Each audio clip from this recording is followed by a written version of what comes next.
En este sábado de la 33ª semana del tiempo ordinario, la Iglesia nos invita a reflexionar en el texto de Lucas 20, 27 al 40.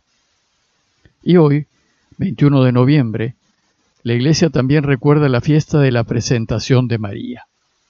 Se trata de una fiesta piadosa que se empezó a celebrar en la Iglesia de Oriente en el siglo VI y posteriormente, en el siglo XIV, pasó a Occidente, es decir, a la Iglesia romana.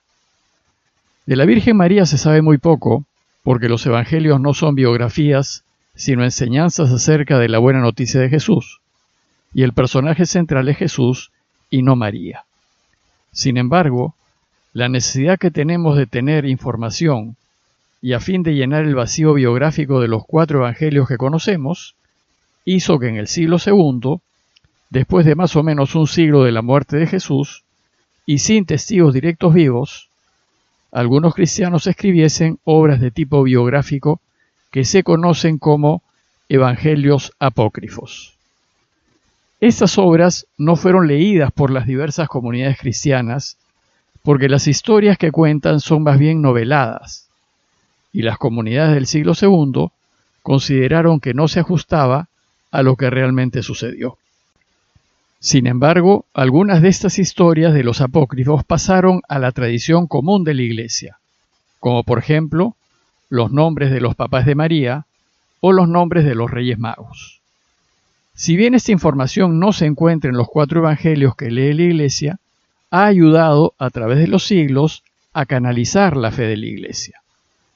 Bueno, pues entre estas historias de los apócrifos que ha retenido la Iglesia, se encuentra la historia de la presentación de María.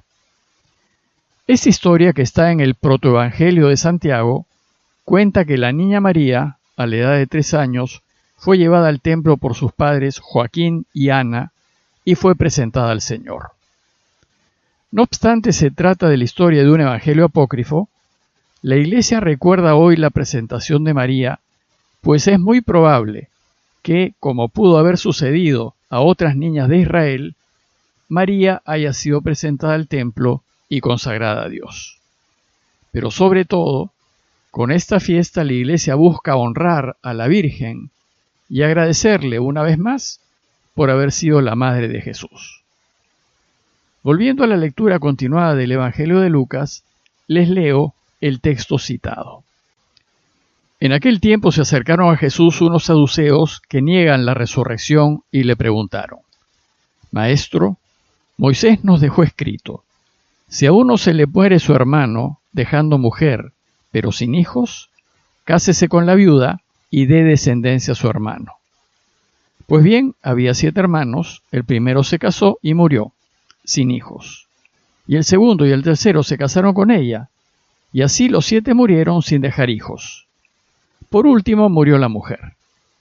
Cuando llegue la resurrección, ¿de cuál de ellos será mujer? Porque los 7 han estado casados con ella. Jesús les contestó: en esta vida hombres y mujeres se casan, pero los que sean juzgados dignos de la vida futura y de la resurrección de entre los muertos, no se casarán, pues ya no pueden morir, son como ángeles, son hijos de Dios, porque participan en la resurrección. Y que resucitan los muertos, el mismo Moisés lo indica en el episodio de la zarza, cuando llama al Señor Dios de Abraham, Dios de Isaac, Dios de Jacob. No es Dios de muertos, sino de vivos, porque para Él todos están vivos. Intervinieron unos letrados, diciendo: bien dicho, maestro, y no se atrevían a hacerle más preguntas. Según Lucas, Jesús se encuentra ya en Jerusalén enseñando acerca del reinado de Dios. En la lectura continuada de Lucas, la Iglesia va a seleccionar algunos relatos de su estancia en Jerusalén con enseñanzas que aún no han sido tocadas por el Evangelio. La enseñanza de hoy, por ejemplo, es acerca de la resurrección de entre los muertos. Y lo que motiva esta enseñanza es la pregunta que unos saduceos le hacen a Jesús. Dice el texto que se acercaron a Jesús unos saduceos, de esos que niegan la resurrección, a preguntarle: ¿quiénes serán estos saduceos? pues es la primera vez que aparecen mencionados por el evangelista. Los saduceos era uno de los tantos grupos judíos que conformaban la compleja sociedad judía en tiempos de Jesús. Estaba compuesto por miembros de la clase alta de la sociedad judía, que andaban más interesados en la política que en la religión, y muchos de sus miembros pertenecían al Sanedrín. Solían aliarse con Roma y en la práctica se inclinaban a adoptar su cultura y sus modas, lo que les permitía mantener el control del templo y sus recursos y acceder a cargos de poder como el del sumo sacerdocio. Debido a su poder y riquezas, se consideraban superiores a los demás, lo que los llevó a mantener una considerable distancia con el pueblo común e hizo que perdiesen influencia religiosa. Negaban la vida después de la muerte y, por tanto, rechazaban las creencias en la inmortalidad del alma y en la resurrección de los muertos. Tampoco creían en la existencia de ángeles y demonios. Negaban la intervención de Dios en la vida cotidiana, sin embargo, consideraban que Dios premiaba a los buenos en esta vida dándoles mucha riqueza. Bueno, pues los saduceos quieren ridiculizar la creencia en la resurrección de los muertos con un ejemplo basado en las costumbres de la época y le dicen a Jesús: Maestro, Moisés nos dejó escrito: si a uno se le muere su hermano dejando mujer pero sin hijos, cásese con la viuda y dé descendencia a su hermano.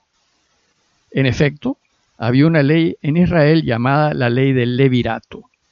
La palabra levirato viene del latín levir, que significa cuñado.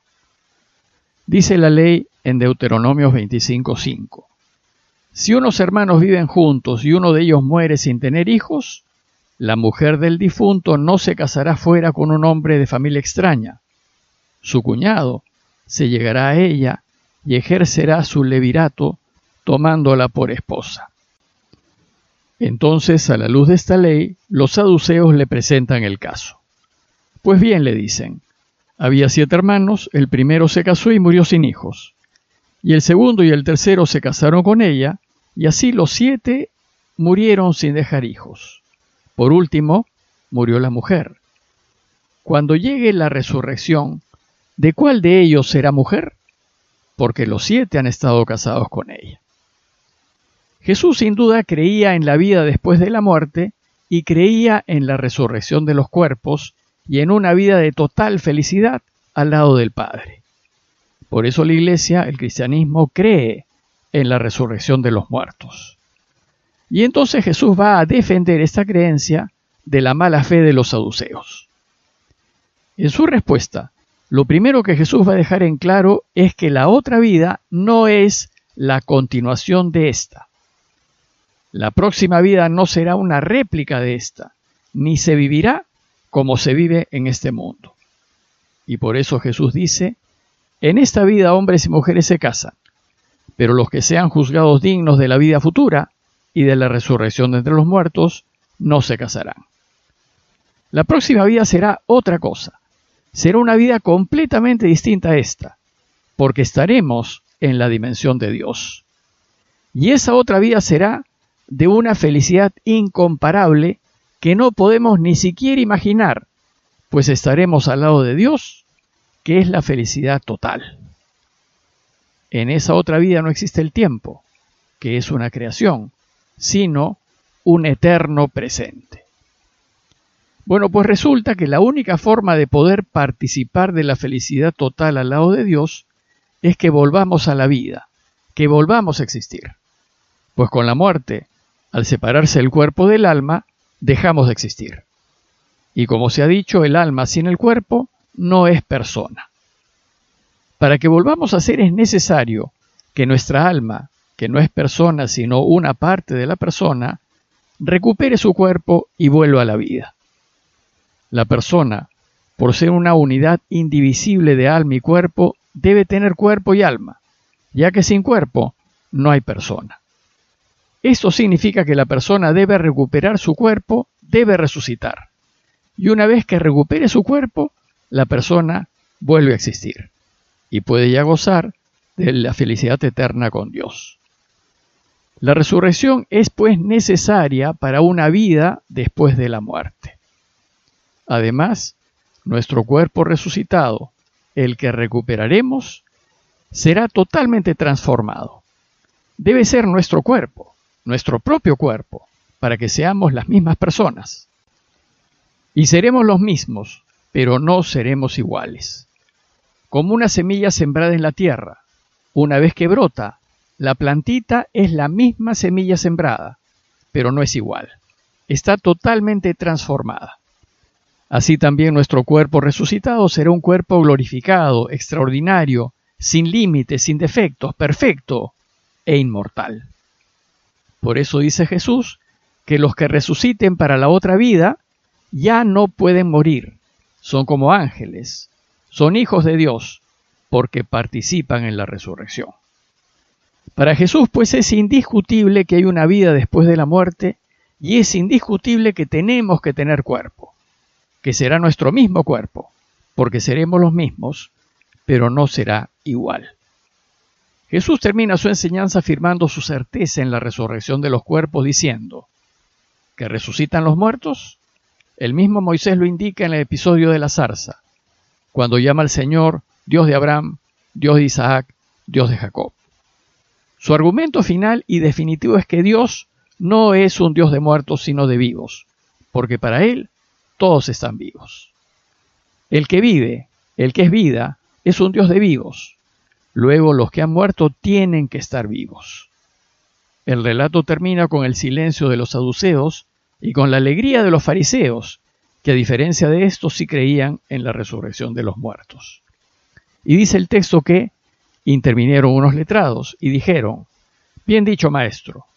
Y los saduceos no se atrevieron a hacerle más preguntas. A modo de conclusión, los invito primero a considerar la vida después de esta vida con mucha esperanza, sabiendo que nuestro Dios es un Dios de vivos y no de muertos, y que nos quiere a todos vivos. Y segundo, a considerar la urgencia de vivir esta vida a la luz de la verdad y de la justicia, a fin de prepararnos para la otra, de manera que podamos disfrutar de la eterna felicidad al lado de Dios. Pidámosle pues al Señor por todos los que han fallecido, especialmente los que han muerto a causa de la pandemia, para que estén viviendo ya en la inmensa alegría de estar con Dios. Parroquia de Fátima, Miraflores, Lima.